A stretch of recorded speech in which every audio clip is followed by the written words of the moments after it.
Boa noite, irmãos e irmãs, a paz. Eu agradeço o convite feito pelo Cezinha. Hoje de manhã eu disse que algumas semanas atrás eu conversei com o Cezinha e aí eu queria marcar uma reunião com ele e ele não parava em lugar nenhum. Foi para a África, foi para o Paquistão, Azerbaijão, Arábia, sei lá. Foi para vários lugares e a gente não conseguia. E eu também fui para o interior do Amazonas, não tinha agenda. E aí um dia ele escreveu para mim e falou assim, quer saber? Vem tomar café aqui na minha casa.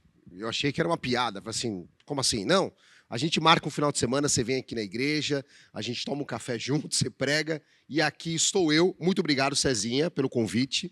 Não tinha como recusar. A Rebeca também, que está lá escondida ali atrás. Obrigado, Rebeca. Obrigado pela hospitalidade dessa igreja, dos irmãos em me acolherem. Eu almocei hoje aqui no mega evento que vocês prepararam. Uma comida que eu fiquei ali na beira do pecado, porque a comida estava tão boa, que eu tive que orar a Deus para me segurar, para comer apenas o que eu precisava. Mas eu confesso que eu comi um pouquinho mais do que eu precisava. Mas, enfim, eu orei depois, Jesus perdoou, que a comida estava muito boa. Então, obrigado pela acolhida de todos vocês. Eu sou o Marcel, se você nunca ouviu falar em mim, não tem problema, está perdendo muita coisa. Eu sou um missionário, trabalho numa organização chamada Centro de Assistência e Desenvolvimento Integral. É uma organização que desenvolve projetos em comunidades pobres no Brasil, em áreas como geração de renda, educação, cultura, esporte, prioritariamente para crianças, adolescentes e famílias em contextos de pobreza e vulnerabilidade social. O CAD hoje tem operações, instalações físicas, prédios instalados, atendendo a comunidade, na cidade do Rio de Janeiro, no Complexo da Maré, no Morro do Timbal, na Bahia, na cidade de Valença, em Porto Velho, em Rondônia, em Santa Catarina, numa cidade chamada Palhoça, que é na periferia de Florianópolis, na maior favela do estado de Santa Catarina, num município chamado Cabo de Santo Agostinho, numa região próxima a uma praia, em Pernambuco. E nós estamos também esqueci algum lugar? Fazenda Rio Grande, no Paraná, onde a gente começou. Eu conheço você de algum lugar. Você fez o SEDEC com a gente, né? Maravilha. Essa minha ida para cá tem sido um presente de Deus, que eu estou encontrando pessoas que não via há muitos anos. O próprio Cezinha, eu tive um intervalo de acho que umas 5 décadas que a gente não se falava. 5 décadas, estou dando uma exagerada, conforme a margem de erro do Ibope, mas faz muito tempo que a gente não se vê. A irmã, acho que fez SEDEC conosco há alguns anos, não é? Fantástico, muito bom vê-los e vê-las e rever aqui. Encontrei a Magali, que está aqui com vocês, o Pedro Diácono, que também a gente se encontrou há muito tempo atrás.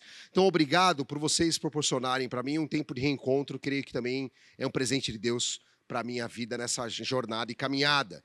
Eu sei que metade do nosso salão aqui já esteve de manhã, eu peço perdão, a gente vai repetir o mesmo ensino bíblico de hoje de manhã. Então, você escuta de novo e Deus renove para a gente aqui, traga alguns insights diferentes.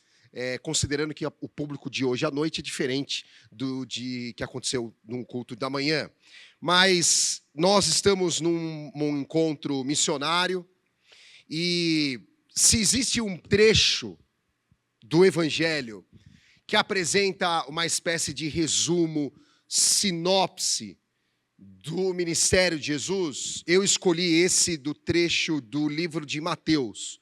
E a ideia aqui de resumo e sinopse é na mesma categoria quando você entra numa plataforma de stream ou num artigo de revista, jornal, e quer ler uma sinopse de um livro, ou uma sinopse, um resumo, uma resenha, ou melhor, é uma sinopse mesmo, de um documentário, uma série, e aí você lê primeiro para ver se vale a pena ou não você investir teu tempo lendo o tal do livro ou assistindo a série ou o filme. A sinopse é um texto resumido que dá uma visão abrangente sobre as temáticas principais da narrativa que você vai escolher ou não enfrentar através da leitura do livro ou da série ou do filme. E Mateus capítulo 9, versículos 35 e 38, me parece que tem essa função. Apresenta para mim e para você uma sinopse sobre como funcionou o ministério missionário de Jesus. Como que Jesus expressou, executou aqui o seu ministério missionário. E a partir dessa sinopse, eu e você vamos tirar uma meia dúzia de insights, ideias que podem nos inspirar hoje, como a Igreja de Jesus pode e deve atuar nesse espírito missionário, em obediência ao chamado de Jesus, para a gente como igreja, a partir das ideias desse trecho de Mateus capítulo 9, 35 a 38. Eu sou casado com a Michelle, esqueci de me apresentar mais um pouquinho. A Michelle é enfermeira, ela trabalha em São Paulo na área dela de enfermagem. Eu moro em São Paulo, uma cidade um pouco longe daqui, e a gente tem 2 filhos. A Sofia fez 11 anos agora esse mês, e o Samuel com 6 anos de idade. Eu tenho 2 filhos biológicos, mas às vezes a experiência paterna e doméstica me leva a ter a compreensão que eu devo ter uns 318 filhos, um tornado demolindo a casa, porque as crianças com aquela energia infinita vão assim te enchendo de alegria, tanta alegria que às vezes eu confesso que sai um pouco de lágrima dos meus olhos, hora de desespero, hora de alegria mesmo, fica ali no meio do caminho, mas é isso. E nós somos apoiados por uma igreja em São Paulo, e eu estou na liderança dessa organização chamada CAD, desde o final da pandemia, mas eu tenho um relacionamento com a organização desde a minha juventude, quando eu fui enviado pela minha igreja de São Paulo a fazer um treinamento missionário específico lá no Paraná para líderes que gostariam de empreender na área social. Era um seminário de desenvolvimento comunitário. O Cezinha fez com a gente, a irmã também fez conosco lá no Paraná.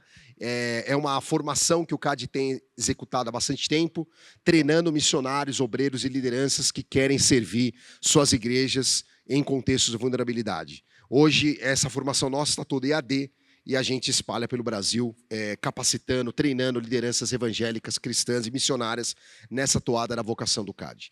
Então, eu quero ler com vocês aqui como esse trecho da Bíblia começa descrevendo o ministério de Jesus. Eu vou ler na minha versão, que é a NVI, a nova versão internacional, Mateus capítulo 9, versículo 35 até o 38. Começa assim: Jesus ia passando por todas as cidades e povoados, ensinando nas sinagogas, pregando as boas novas do reino e curando todas as enfermidades e doenças. Ao ver as multidões, teve compaixão delas, porque estavam aflitas e desamparadas, como ovelhas sem pastor. Versículo 37. Então disse aos seus discípulos: a colheita é grande, mas os trabalhadores são poucos. Peçam, pois, ao Senhor da colheita que envie trabalhadores para a sua colheita. Que Deus fale comigo, com você, que seja a palavra de Deus o centro da nossa conversa aqui. A minha oração é que tudo aquilo que é do Marcel desapareça e que o Espírito Santo neutralize no nosso meio tudo aquilo que não tem nada a ver com o caráter de Deus. Que os nossos pensamentos, sentimentos estejam agora em obediências à direção do Espírito, para que eu e você possamos absorver exatamente o que Deus tem reservado para mim e para você esta noite, em nome de Jesus. Amém. Nós oramos. O ministério de Jesus tem uma agenda. E a gente quer investigar nessa sinopse a agenda missionária de Jesus. Como que ela se expressa. No versículo 35, diz que Jesus ia passando por todas as cidades e todos os povoados da região, ensinando nas sinagogas. Primeira ideia, primeiro aprendizado que eu destaco dessa nossa sinopse, é que o ministério de Jesus se estendia para além dos espaços da religião. Mateus escreve o movimento de Jesus, um movimento que circula nos povoados, em todas as cidades dessa colônia, pequena inclusive, que está sob o domínio do maior império da época, e foi um dos maiores impérios da antiguidade, que influenciou toda a cultura do Ocidente. Imagine Jesus, então, caminhando por todas as cidades e povoados, num lugar que está em uma geografia desprezível para a agenda geopolítica de Roma.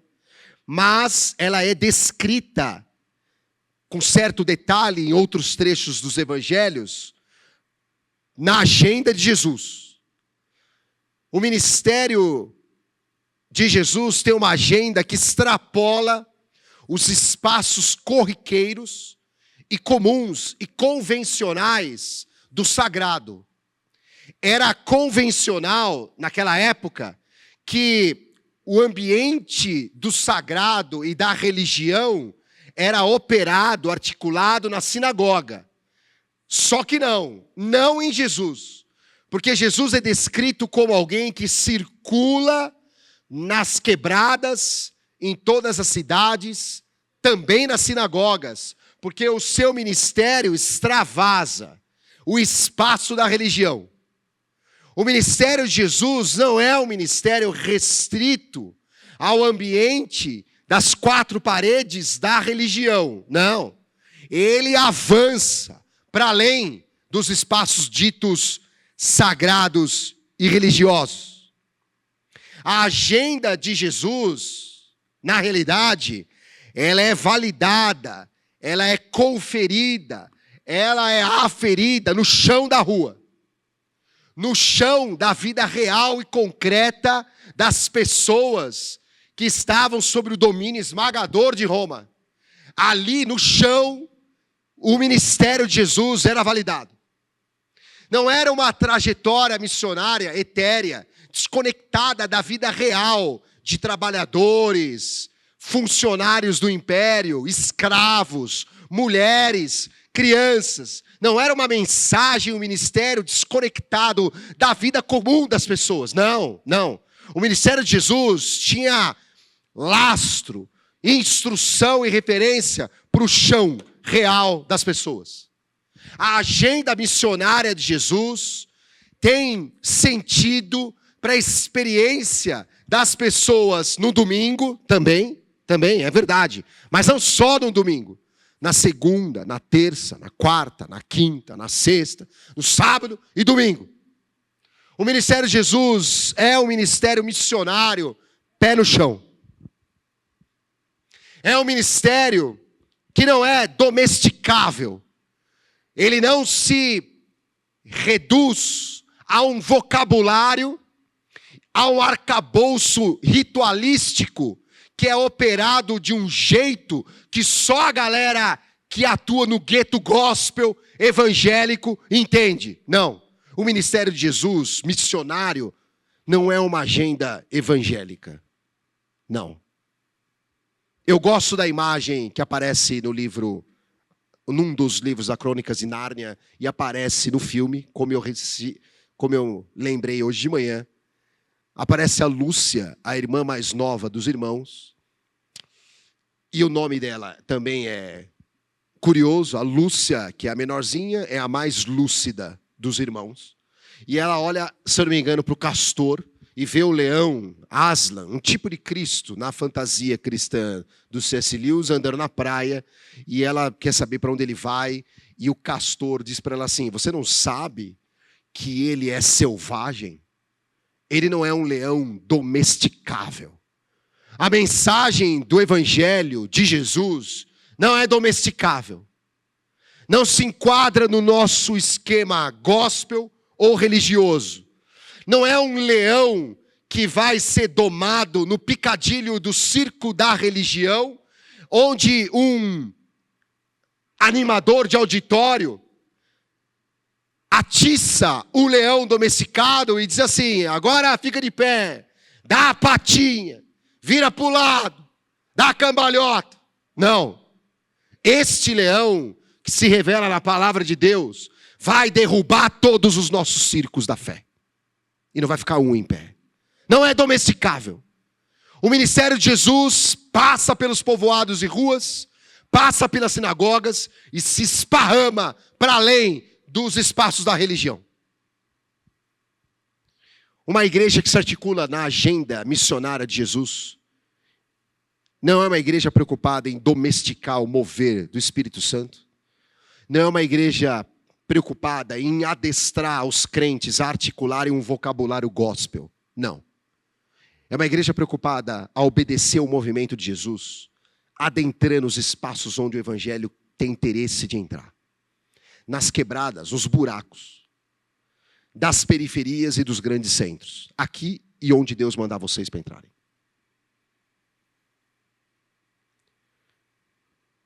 Uma segunda ideia que essa sinopse traz para mim, para você, é que o movimento do ministério de Jesus, e mais tarde da igreja, nunca foi fechado em si mesmo.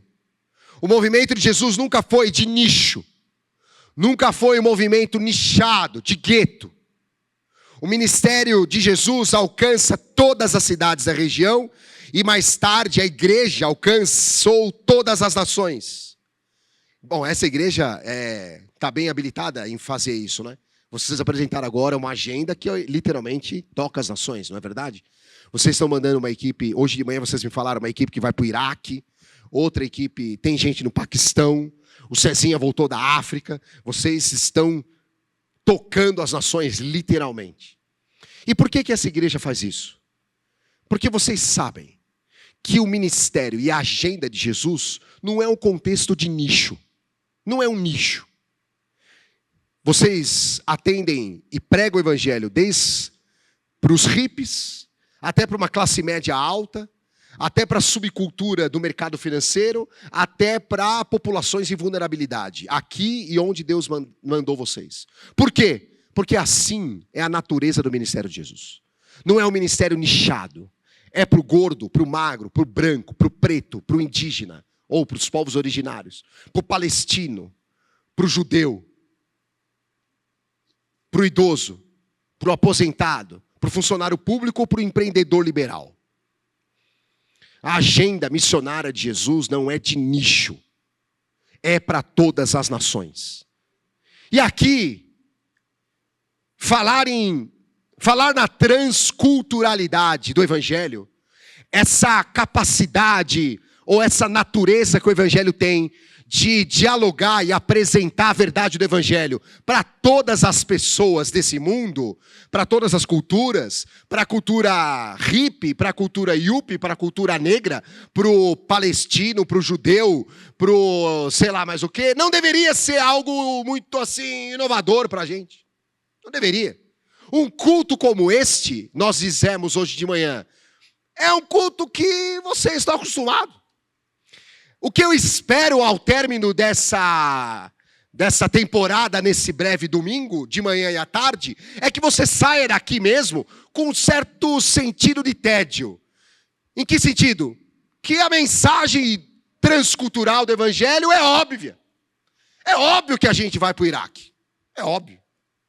É óbvio que a gente pede oferta para você investir, para essa igreja continuar servindo em São Tomé das Letras ou no Azerbaijão. É óbvio. Por que é óbvio? Porque o evangelho é assim. O evangelho é assim. Não há nada de especial num culto destinado a relembrar você e eu do que o evangelho é. Nada de especial. Você deve sair daqui assim, era mais um culto. Chamaram alguém lá, sei lá da onde, para falar, mas a pessoa falou o que eu já sabia. É isso que eu espero. Porque o que eu estou falando aqui é a mesma novidade que a gente fizesse um culto sobre a umidade da água. Como assim? Umidade da água. É óbvio. Então, é óbvio. Transculturalidade do evangelho. É uma informação óbvia. É da natureza do ministério de Jesus. Da agenda missionária de Jesus. A palavra de Deus tocar quem mora numa oca ou quem mora num condomínio fechado. Quem mora numa zona de guerra ou quem mora numa zona rural. É óbvio. Porque faz parte da natureza do movimento de Jesus.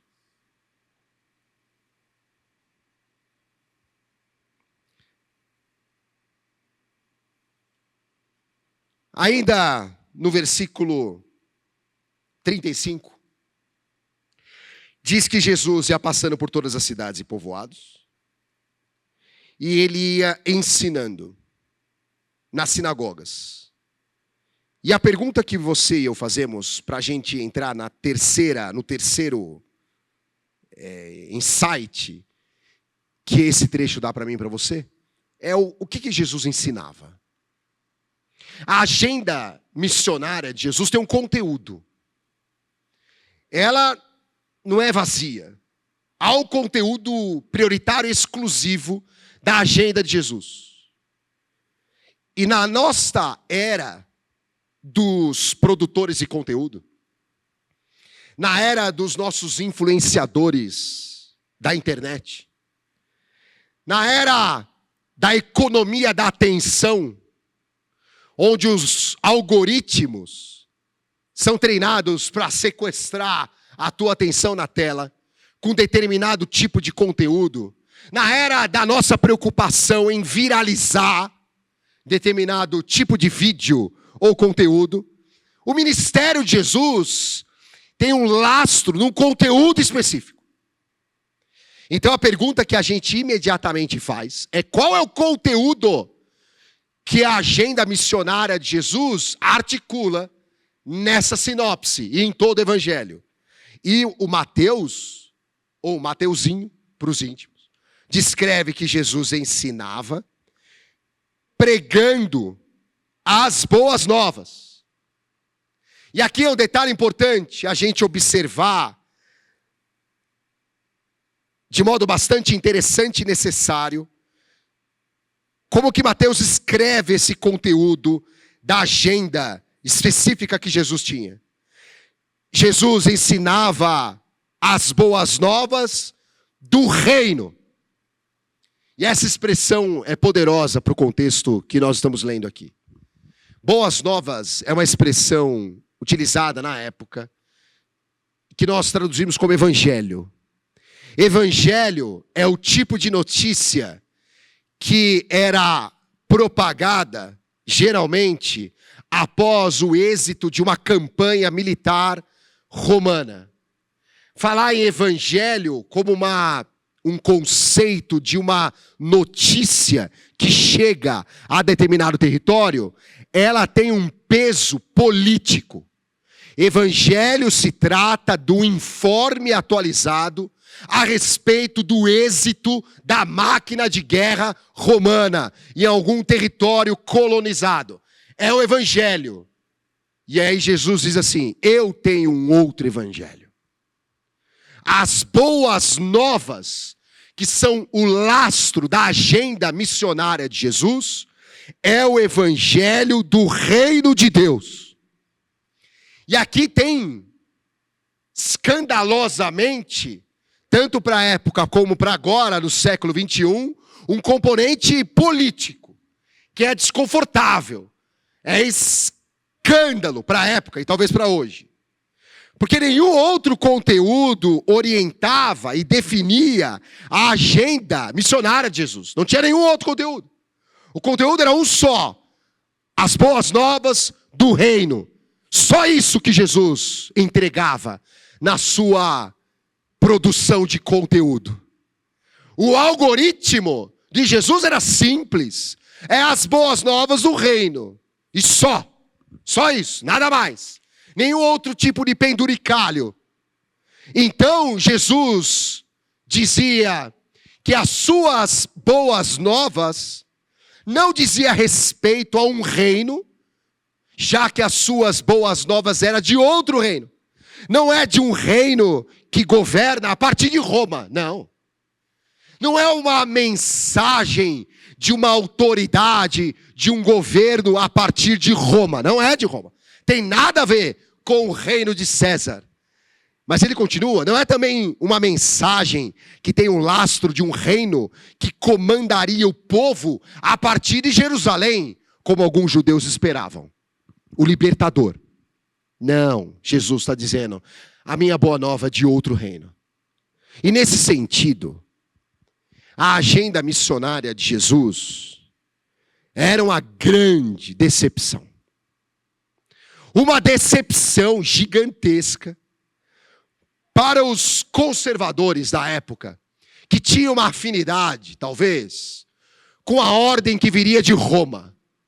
Para a galera que esperava que a ordem e a civilização só era possível a partir da Pax Romana. Os conservadores que diziam: É melhor a gente estruturar a sociedade a partir da agenda de Roma. Nesse sentido, os conservadores que esperavam e apostavam na permanência do poder à lá Império Romano, a mensagem da agenda de Jesus era uma total decepção. Jesus tinha nada a ver com esse tipo de conservadorismo. E, para piorar, a agenda de Jesus também era igualmente decepcionante para o interlocutor da época, revolucionário, que esperava que Jesus mobilizasse a resistência militante para derrubar o opressor romano. Hashtag Palestina livre. Hashtag fora César. Jesus iria. Só que não.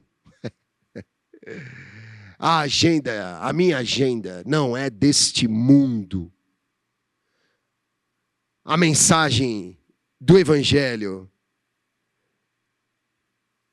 ela é desconfortável e contraria as expectativas revolucionárias e as esperanças conservadoras deste mundo.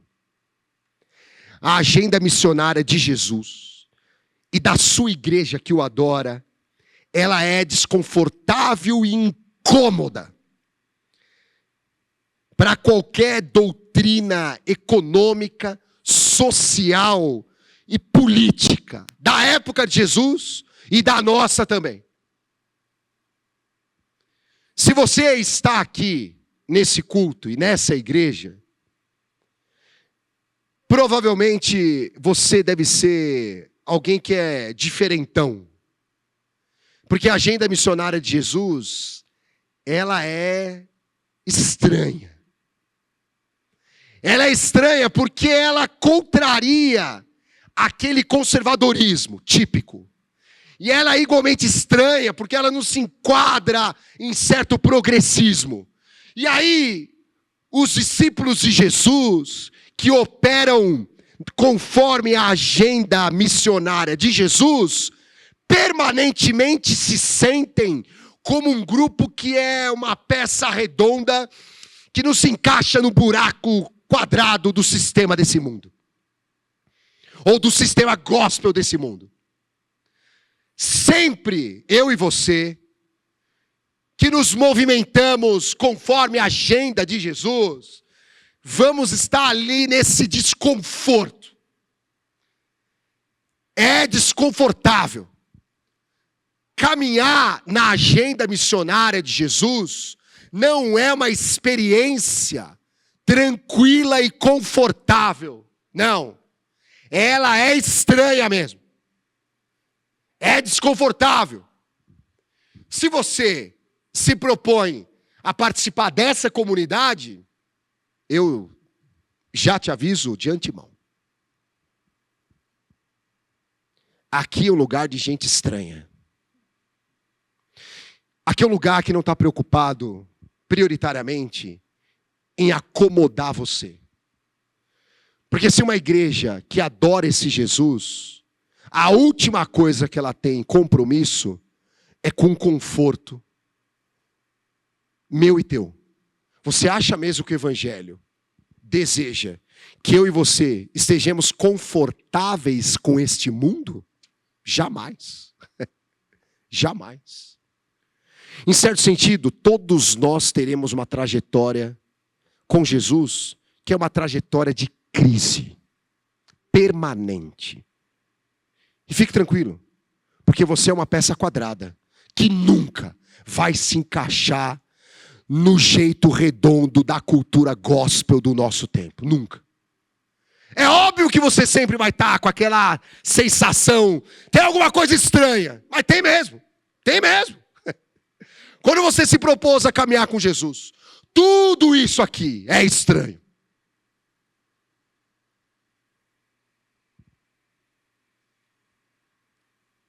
Em relação a essas agendas, a boa nova do Evangelho do Reino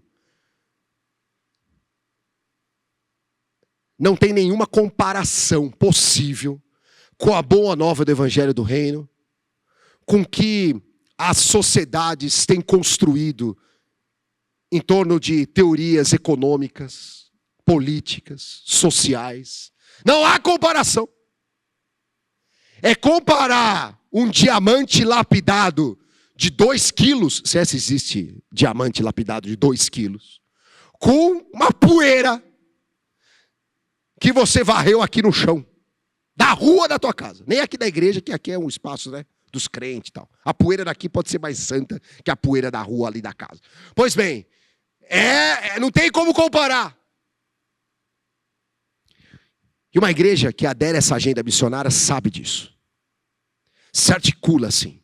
Ela não é abalada em nada por aquilo que vem de Brasília. Você acha mesmo que o movimento missionário, que tem como protagonista a pessoa de Deus, depende do que está acontecendo em Brasília? Você acha mesmo?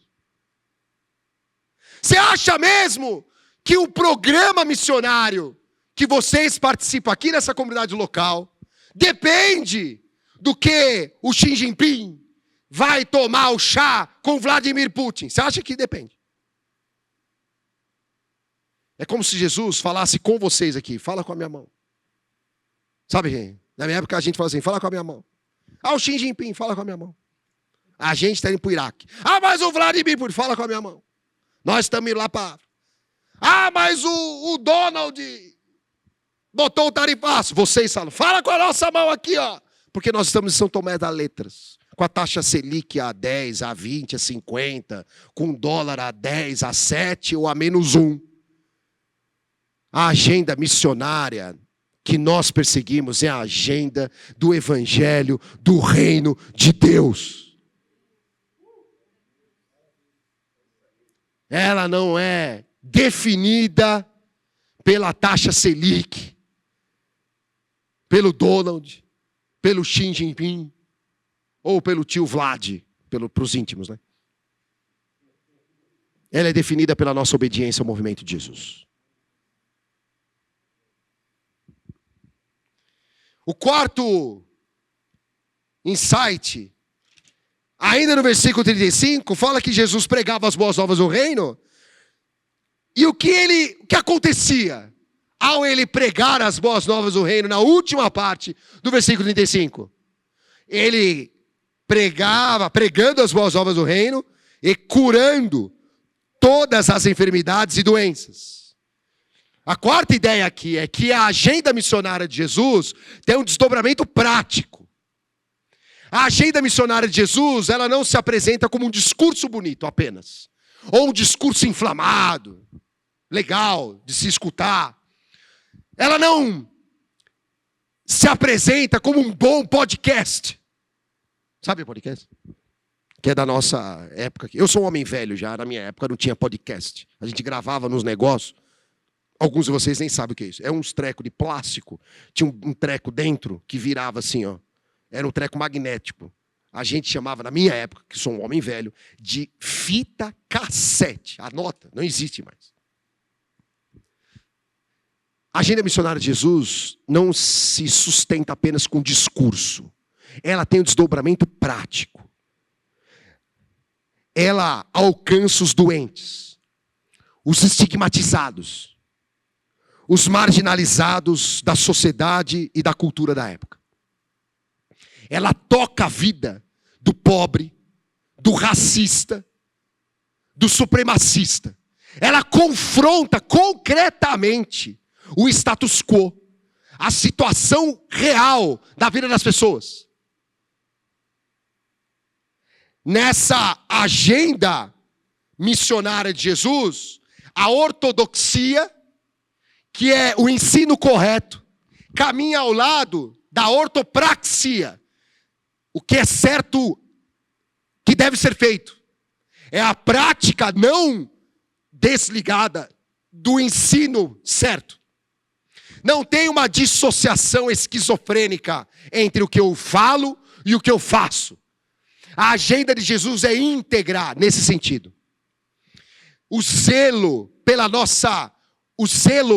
adoração a Deus acompanha o nosso serviço na comunidade que Deus enviou a gente para servir. A mesma maneira que eu procuro interpretar corretamente uma doutrina bíblica e não viajar na maionese com o ensino fora da curva, é o zelo que eu tenho em servir o marginalizado, seja ele num palácio, num condomínio fechado, numa favela, numa prisão, na cadeia, ou numa escola pública, aonde for. É uma agenda que conecta as coisas. Ensina certo porque a gente quer fazer certo. E aí no versículo 36, descreve Jesus encontrando as multidões. E começa assim o Mateuzinho. Ao ver as multidões, teve compaixão delas, porque estavam aflitas e desamparadas como ovelhas sem pastor. Quinto aspecto que eu destaco dessa sinopse do ministério de Jesus. Jesus viu as multidões.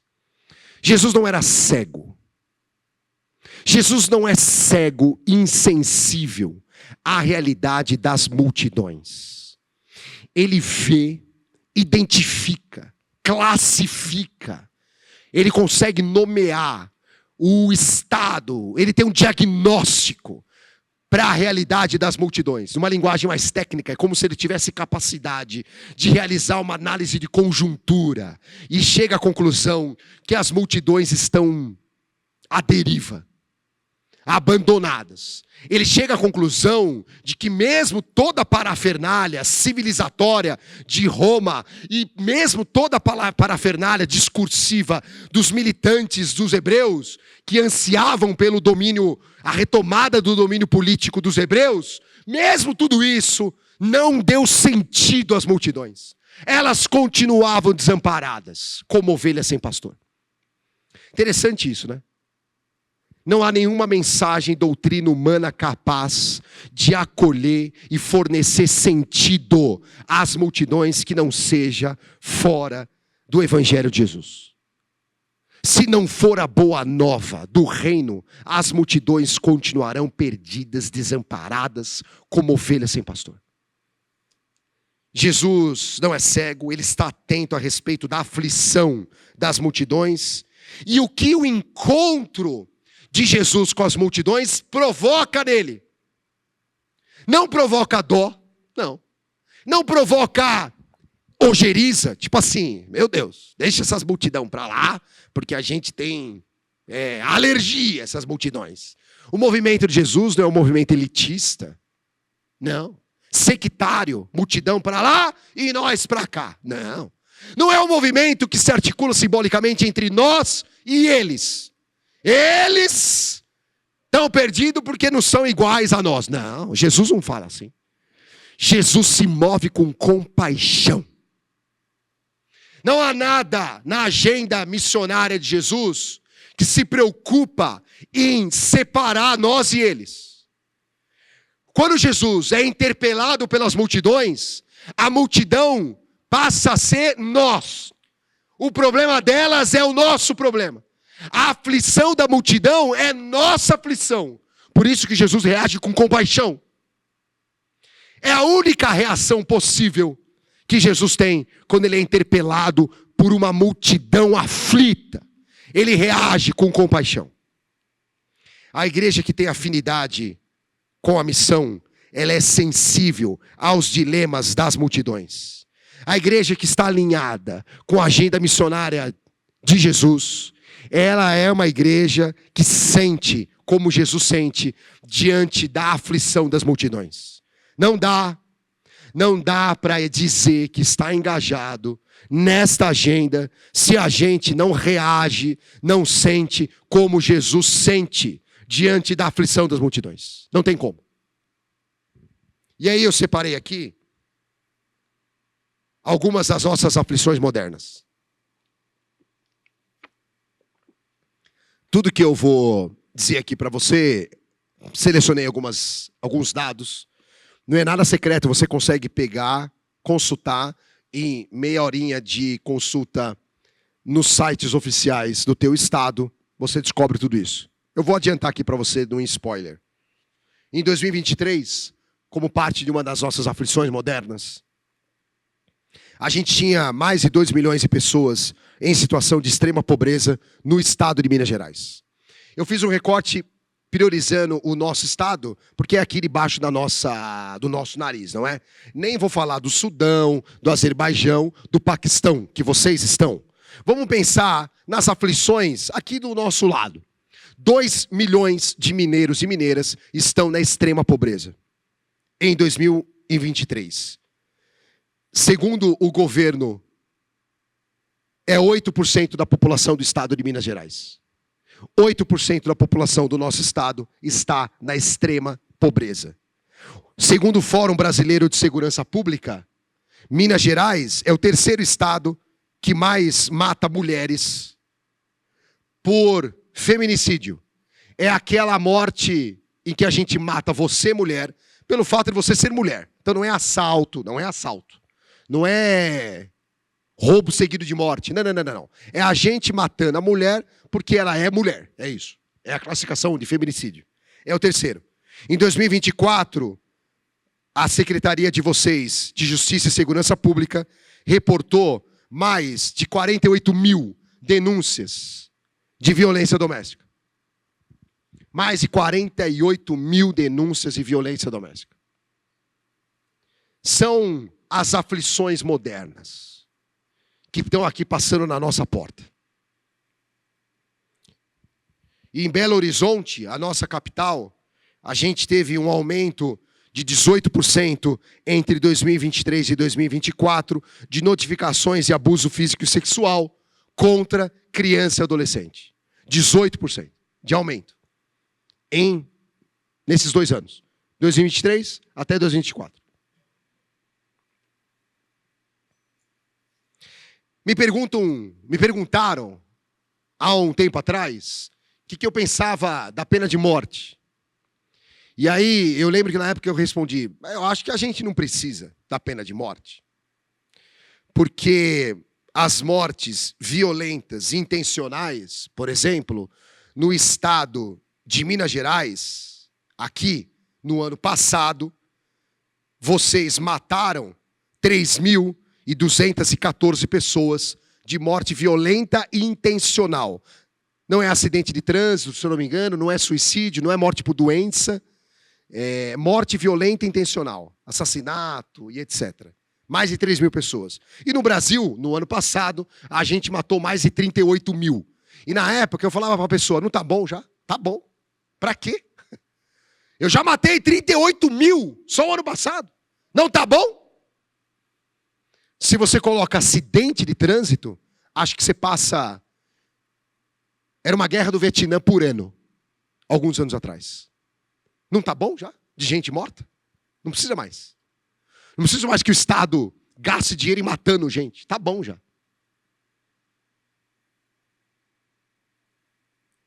No nosso estado aqui, foi o estado que mais cresceu nesse tipo de morte em 2024. Em 2024, a nossa capital, Belo Horizonte, matou por morte violenta e intencional 358 pessoas. Se eu tenho 365 dias no ano, né? É quase uma pessoa por dia, só na capital, Belo Horizonte, aqui do lado, por dia, que a gente aniquilou em mortes violentas e intencionais. Segundo o Fórum Brasileiro de Segurança Pública. A gente tem, no nosso estado aqui, 739.932 pessoas vivendo em favelas. Segundo a lupa do governo brasileiro. E a gente comentava de manhã que talvez a lupa do governo brasileiro possa estar um pouco errada. Pode ser que seja mais. Pode ser que o nosso buraco seja mais embaixo. Mas, a grosso modo, segundo as informações oficiais que vocês nos oferecem, são mais de 700 mil pessoas morando em barraco de favela. De todas as favelas do estado de Minas Gerais, 33% delas estão na capital, em Belo Horizonte. Aqui do nosso lado. Mais de 30% das favelas do estado se concentram na capital. Lembrando que no Brasil a gente bateu os 16 milhões de favelados no último censo. sobre a violência contra mulheres, a gente pode dizer que o Brasil odeia bastante vocês. E é uma ironia sangrenta pensar sobre as mulheres, como a gente mata vocês, no país que é, ironicamente, o país da Virgem. Não é assim? Nós somos o país da Virgem Maria. No meu estado tem uma cidade, né? É Aparecida. Não sei se vocês já viram falar dessa cidade. Aí a galera vai, faz caravana em torno da Virgem. O país que adora a Virgem. O país que as matrizes de culto africanas idolatram uma deusa mulher, Iemanjá, e oferecem coisas, objetos e alimentos para Iemanjá periodicamente nas praias. Lembra disso? Aqui não tem praia, né? Mas eu moro no estado que tem praia. Vira e mexe passagem do ano, a galera dá pula as ondas e bota os negócios na praia, em homenagem a uma deusa, mulher. Nesse país, a gente, em 2024, mesmo na idolatria de uma mulher, a gente matou 1.492 pessoas, mulheres. 4 mulheres por dia nós exterminamos em 2024. Mesmo o país que adora a Virgem. Não tem jeito. Quando a gente transforma um elemento da criação num ídolo, a gente vai matar a criação. Deu para entender? A gente transformou o elemento feminino num ídolo e o resultado é a morte do feminino.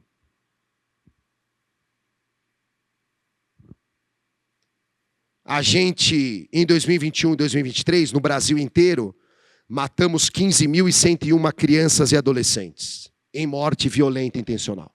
15 mil. Criança e adolescente.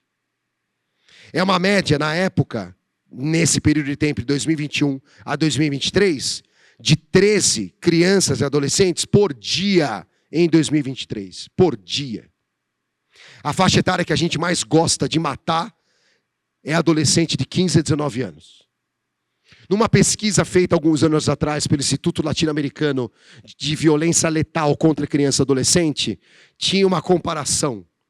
O menino negro que nasceu em Alagoas tinha, na época da pesquisa, 56 vezes mais chances de morrer com uma bala do que a menininha, loura de olho azul, que nasceu em Curitiba.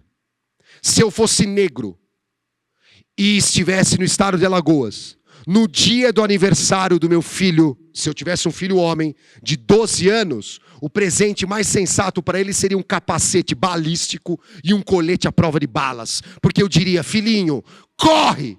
Porque aqui a bala corre 56 vezes mais rápido para a tua cabeça. Só porque você, filhinho, nasceu com a cor de pele errada e no CEP errado. É um azar. É o azar da vida. É uma multidão desamparada, como ovelha sem pastor. Sobre as mulheres que nós matamos no ano passado, havia uma mitologia sobre lugares perigosos para as mulheres caminharem. A nossa mitologia pintava um cenário de uma rua escura, e aí no final da rua, uma esquina, onde um bicho-papão poderia apanhar as nossas mulheres indefesas. Então, a gente tem que tomar cuidado com a rua escura, porque o bicho-papão, como o lobo mau do Chapeuzinho Vermelho, pode destruir, devorar a vovó e a menininha do Chapeuzinho Vermelho. Mas essa era uma mitologia. Porque, segundo o governo brasileiro, 64% das mortes das nossas mulheres ocorreram dentro da casa delas. O lugar mais perigoso para uma menina adolescente, uma mulher no Brasil, é a sua própria casa. Segundo o governo brasileiro. E a gente gosta de matar a mulher com uma cor específica. 63% delas, que nós matamos, eram negras, obviamente.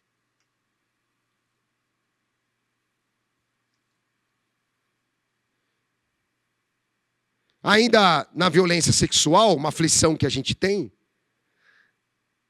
é que 77% das vítimas nos últimos anos tinham menos de 14 anos de idade. Das mulheres e meninos e meninas aí no caso, vítimas de violência sexual. Mais de 70%, 77% para ser preciso, eram de crianças menores de 14 anos de idade. E novamente, o local da violência não era uma rua deserta com um lobo mau esperando na esquina escura. 66% das vítimas foram vitimadas dentro de casa. Pelo pai, padrasto, tio, primo, porque a maioria do agressor é homem. No total, em 2023, 1.238.208 mulheres foram vítimas no Brasil de algum tipo de modalidade de violência. Mais de 1 milhão.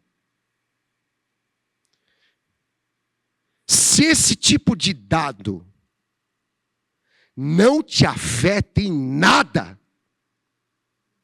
se essa informação traz para você apenas um julgamento como é mimimi, se isso não te incomoda em nada, você não tem um problema comigo. Você tem um problema com o Evangelho. Você tem um problema com Deus que se revela nesse Evangelho. Porque a aflição das multidões provoca em Jesus compaixão. É impossível uma igreja que se articula e organiza nesta agenda missionária de Jesus, ao escutar isso, responder com frieza e desinteresse. É impossível. É impossível. Você vê um vídeo desse sobre o trabalho que vocês mesmos fazem e tem uma reação ali morna e desinteressada. A gente tem problema. E não é com o Marcel ou com o pregador, qualquer pregador que viesse aqui.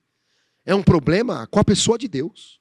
Porque Jesus é interpelado pela aflição das multidões e aquilo afeta eles. E aí, caminhando para o final da nossa reflexão, Jesus endereça um desabafo, versículo 37. Ele diz assim: então, o Mateuzinho descrevendo, disse aos seus discípulos. Imagina Jesus ali, a multidão desamparada, e Jesus olha aquela multidão e ele chama de lado os discípulos dele.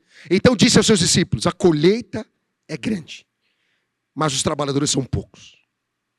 Numa linguagem pós-moderna, ultra atualizada, numa versão do Marcel, é mais ou menos assim: gente, é muita areia para o nosso caminhão.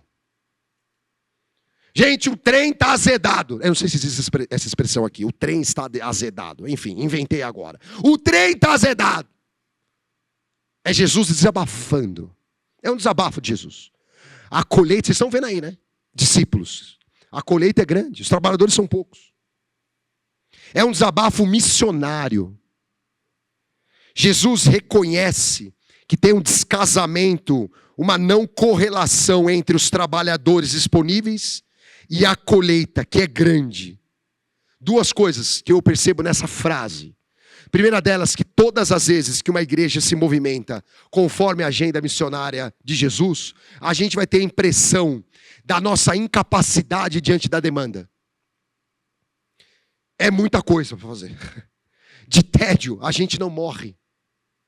Não vai dar conta.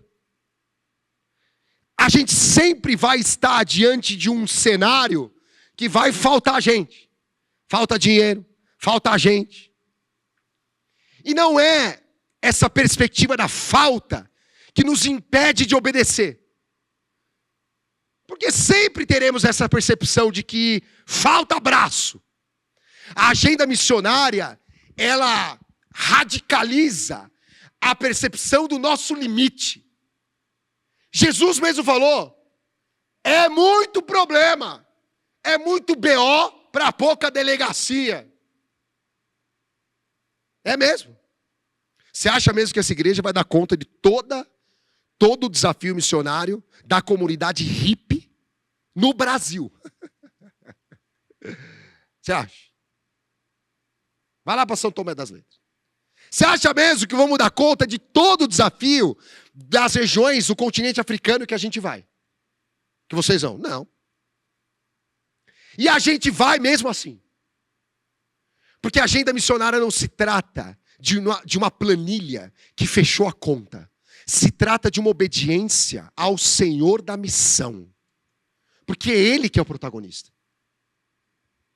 E o segundo insight dessa frase é que o desabafo de Jesus é endereçado para um tipo de gente. Quem que recebe o desabafo de Jesus?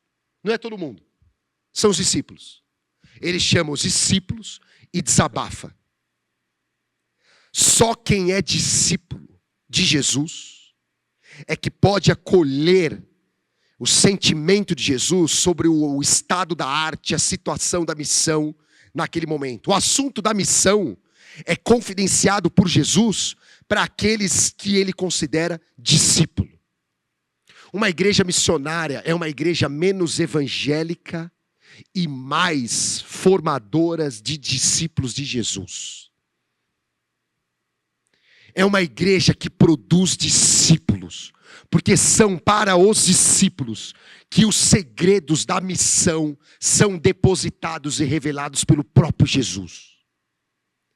Que a agenda dessa igreja esteja mais preocupada em como a gente vai ser obediente no discipulado do evangelho, para que a gente seja uma grande incubadora de discípulos, porque são os discípulos que loucamente vão obedecer ao chamado de Jesus, para tocar as nações, as favelas, hippies e classe média, funcionários, sei lá, quem Deus chamou vocês para tocarem. São eles. E qual que é a conclusão que Jesus tem, então, em seguida ao desabafo? É o versículo 38. Então Jesus faz uma oração. E é uma oração extraordinária. Ele diz assim: peçam, discípulos, pois ao Senhor da colheita, que envie trabalhadores para a sua colheita. A agenda missionária de Jesus. Sabe qual é? É você. Versículo 38, Jesus está orando por mim e por você. Essa é uma oração feita na idade da pedra, para você, que está aqui hoje no século 21. Jesus está orando para os discípulos dele lá atrás, dizendo: peçam para que o Senhor da seara e da colheita envie mais trabalhadores. E eu estou repetindo esse recado no século 21 aqui na comunidade cristã Zona Sul. Não é impressionante isso? A resposta da agenda missionária de Jesus é você. E aí a conclusão é simples. Qual é a sua disposição em relação à oração de Jesus para essa agenda?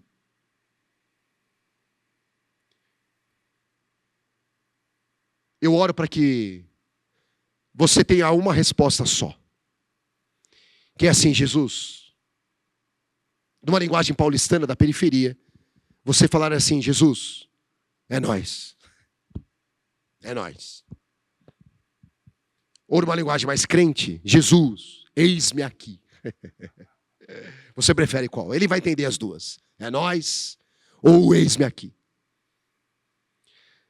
O eis-me aqui que Jesus espera de mim, de você, é a disposição. É um eis-me aqui quando você acorda na segunda-feira e vai para o seu trabalho. É quando você acorda na terça-feira e vai pensando no teu chefe. É quando você acorda lembrando dos seus compromissos que você tem com seus filhos, netos, vizinhos, o cuidado com seus pais idosos, com algum parente doente. Eis-me aqui. A agenda da missão, ela abarca a nossa vida toda diante da glória de Deus. E é por isso que vocês estão alcançando as nações. Uma comunidade que forma discípulos, capaz de entender que a gente obedece ao Cristo vivo em todo momento da nossa vida, é aquela igreja que vai conseguir alcançar as missões, nos termos do evangelho. A orientação que o Evangelho dá para mim e para você é: continue servindo onde você está, em obediência, disciplinada e humilde, na sua casa, emprego, indo para o Sudão, contribuindo aqui na igreja, indo trabalhar todo dia, diligentemente, naquilo que Deus te colocou. E aí o chamado dele vai se concretizando com você, na sua comunidade, do jeito que ele quer. Em nome de Jesus.